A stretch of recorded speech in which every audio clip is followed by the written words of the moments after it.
خوندکار و مامۆستeyên Efrînê yek ev zêdetirî 5 salan li Şehbayê dimînin, tevî kêmderfetiyan proseya xwendinê didomînin.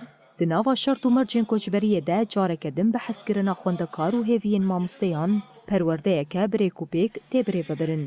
Derbarê vê yekê de mamosteyên kampa berxwedanê ji Rojava TV re axivîn. Mamoste Mizgîn Heç Mihemed diyar kir ku tevî êrîşin dewleta Tirk û dorpêça hikûmeta Şamê, lê xwendekar bi eşqekî mezin berê xwe didin dibistanan.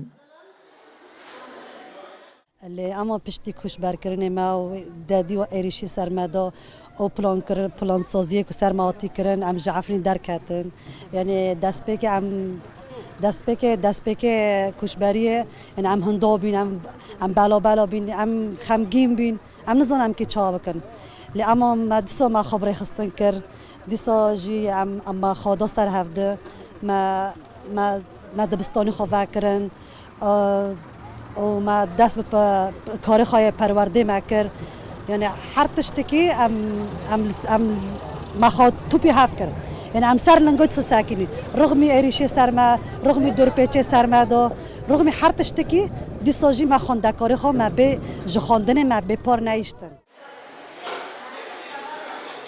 هروها مامۆسته محەممەد عەلی ڕەشید جی dibêje ku dibistana kampa berxwedanê bi saya tevgera civaka demokratîk hate birêxistinkirin. Ev dibistan a kampa berxwedanê ye. Ev dibistan hat avekirin bi rêya tevgera civaka demokratîk û rêxistina me.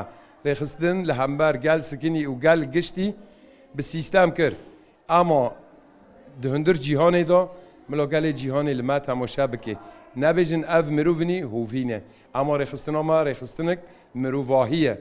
Şer dike li hember dijmin mafê Kurdan dixwaze.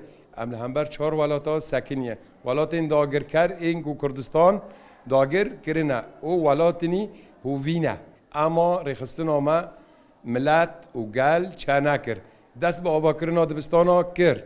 Îro 5 salin ev kar û xebat berdewam dike. Xwendekarê me geştin zanîngehê. Zanîngeha Rojava. Li gorî amarên desteya perwerde û fêrkirinê ya kantona Şehbayê, tevî astengî û zehmetiyên heyî, dîsa rêjeya serkeftina xwendekaran di asta bilind de ye.